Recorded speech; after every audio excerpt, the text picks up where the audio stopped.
mental health sih menurut aku. Jadi aku sangat bersyukur dan merasa sangat beruntung karena mendapatkan itu semua gitu. Tapi kan kembali lagi,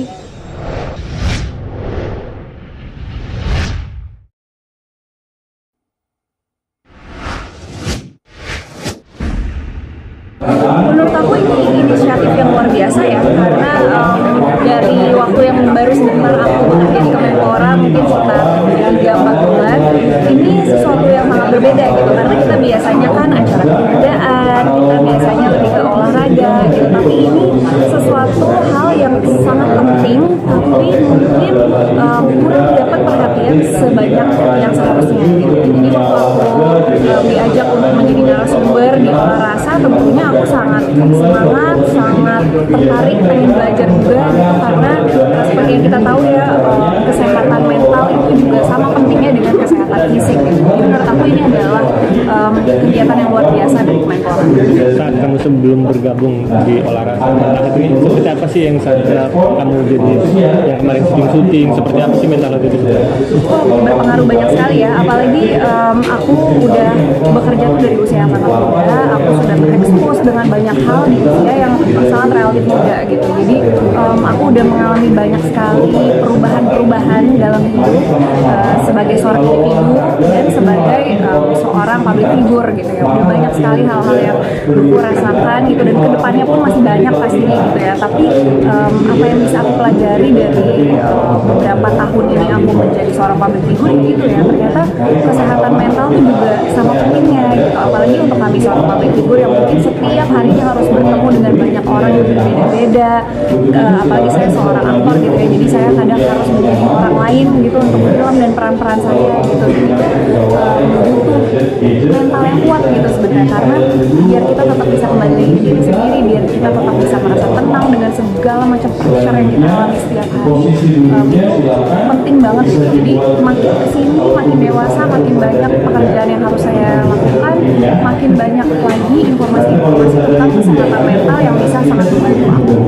Mika, ikut andil untuk menyuarakan pentingnya kesehatan mental buat kamu seperti apa nih untuk menyuarakan? Itu selain menjadi kehormatan yang luar biasa, tapi juga tanggung jawab yang luar biasa juga ya buat aku, karena memang aku bukan expert di situ, jadi aku nggak berani banyak ngomong soal teknis gitu ya. Tapi mungkin apa yang aku alami, aku bisa sharing sama banyak orang, bagaimana cara aku menanggulangi segala macam perasaan yang aku lalui gitu, dengan tekanan yang aku hadapi setiap harinya.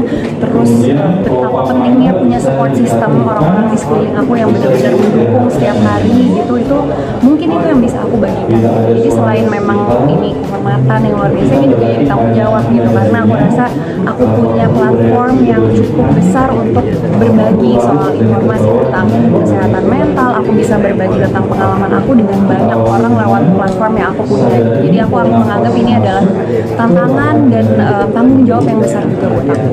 Pernah mengalami parah mental health pas umur berapa, dan support systemnya pasti keluarga gimana caranya saat umur masih kan?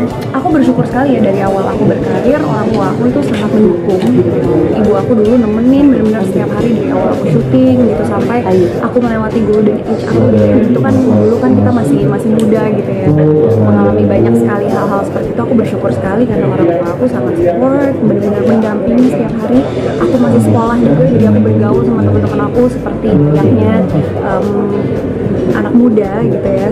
Jadi aku tidak merasa aku kehilangan apapun.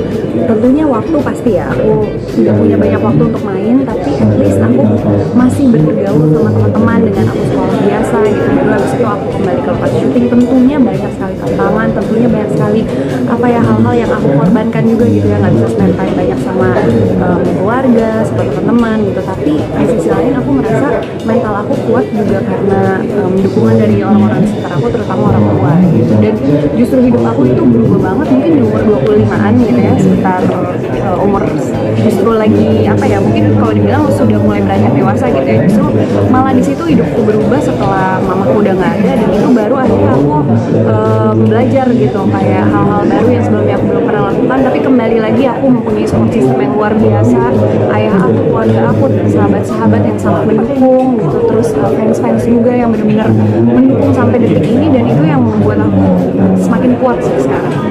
Nih, maaf sampai sedalam itu ya, yang 2 minggu kamu nggak tadi sempat ngomong almarhum mama Iya, sampai karena menurut menurut aku sesuatu hal yang paling bukan merusak ya, tapi mengganggu mungkin itu adalah salah satunya adalah kehilangan orang kita sayang gitu ya. Dan ibuku adalah orang paling dekat buat aku, jadi ketika ibuku nggak ada ya tentunya itu mengganggu sekali buat aku dan nggak akan pernah bisa hilang. Mungkin sampai sekarang yang kita bisa lakukan adalah ya kita bertumbuh, belajar, membuat orang tua senang gitu walaupun orang tua udah nggak ada. Jadi ya, hal-hal seperti itu sih yang aku pelajari gitu supaya nggak sampai mengganggu kehidupan aku gitu sehari-harinya, karena kan hidup harus tetap berjalan. Dan sekarang almarhum mau tidak ada, sekarang sudah sejatinya ada sang suami. Gimana cara mendukung support kamu terus berkarya juga jadi rumah tangga juga? Luar biasa lah, suamiku, ayahku, semuanya pokoknya keluargaku sangat mendukung 100% hal-hal yang aku lakukan, pekerjaanku gitu, dan itu salah satu hal yang sangat membangun mental health sih menurut aku. Jadi aku sangat bersyukur dan merasa sangat beruntung karena mendapatkan itu semua gitu. Tapi kan kembali lagi nggak semua orang mendapatkan privilege seperti itu. Aku paham betul dan sadar betul, makanya kenapa kita mengadakan inisiatif seperti ini, olah rasa, terus kita punya seminar-seminar gitu, kita trying to provide help as much as we can gitu untuk orang-orang yang mungkin tidak seberuntung aku gitu, mempunyai support system atau mungkin tidak tahu harus mencari bantuan dari mana gitu. That's why kita mencoba untuk memberikan bantuan sebanyak mungkin dan semudah mungkin untuk semua orang.